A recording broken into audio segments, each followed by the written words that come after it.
رحلتنا النهاردة لشمال غرب أفريقيا، وبالتحديد لدولة موريتانيا العربية. وبمزيج ما بين العادات والتقاليد العربية والإفريقية كونت موريتانيا شخصيتها المتميزة، وأكيد رمضان هناك هيكون مختلف. خليكم معانا وأهلا بيكم في موريتانيا.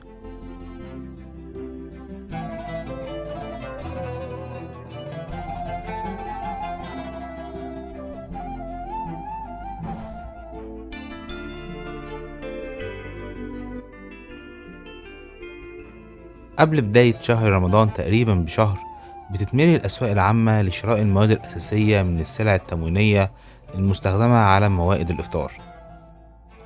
وقبل بداية الشهر الكريم بأيام بترسل الحكومة عشرات الشاحنات للمدن والقرى المختلفة محملة بالسلع الغذائية الأساسية لتوزيعها على الصائمين من خلال المساجد الموجودة في تلك المدن والقرى.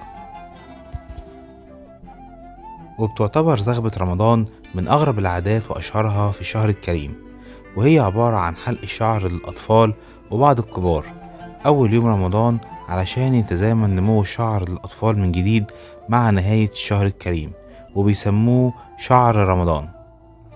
ومن العادات الجميلة جدا في كل بيت موريتاني هي المواظبة على مشاهدة صلاة التراويح منقولة من الحرمين الشريفين. وبيعتبر المسحراتي من العادات المتوارثة في موريتانيا زي أغلب الدول العربية، ولكن شكل المسحراتي المعتاد اتغير مع مرور الزمن في موريتانيا، وأصبح الشباب الصغير في كل منطقة بيتحمل مسؤولية إيقاظ الناس قبل الفجر للسحور. ومن العادات الجميلة في موريتانيا الحفاظ على إقامة موائد الرحمن في ساحات المساجد أو في الشوارع، واللي بيقوم بتنظيمها الجمعيات الخيرية، بالإضافة لإعدادها الشنط الرمضانية اللي بيتم توزيعها على الأسر المحتاجة سواء في القرى أو المدن المختلفة. والشعب الموريتاني زي كل الشعوب المسلمة في العالم لصلاة التراويح طابع خاص جدا، فكل الناس بتحرص على صلاتها جماعة سواء في المساجد اللي ما بيكونش فيها مكان فاضي أو حتى في البيوت. وبعد صلاة التراويح بتكتر السهرات المختلفة سواء مجالس العلم أو الأمسيات الثقافية والفنية أو الزيارات العائلية وصلة الأرحام اللي بتستمر لقبل الفجر أحيانا.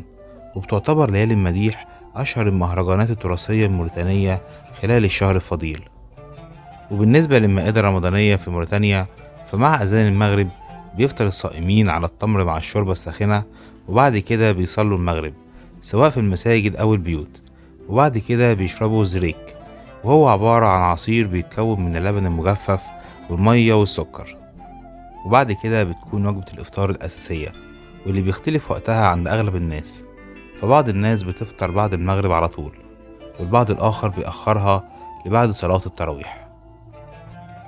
ومن أشهر الأكلات الموريتانية في رمضان هو الطاجين، وهو عبارة عن خليط ما بين اللحم مع الخضار.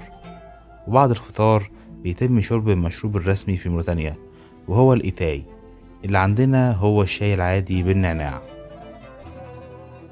ودي كانت أهم العادات الرمضانية في دولة موريتانيا العربية.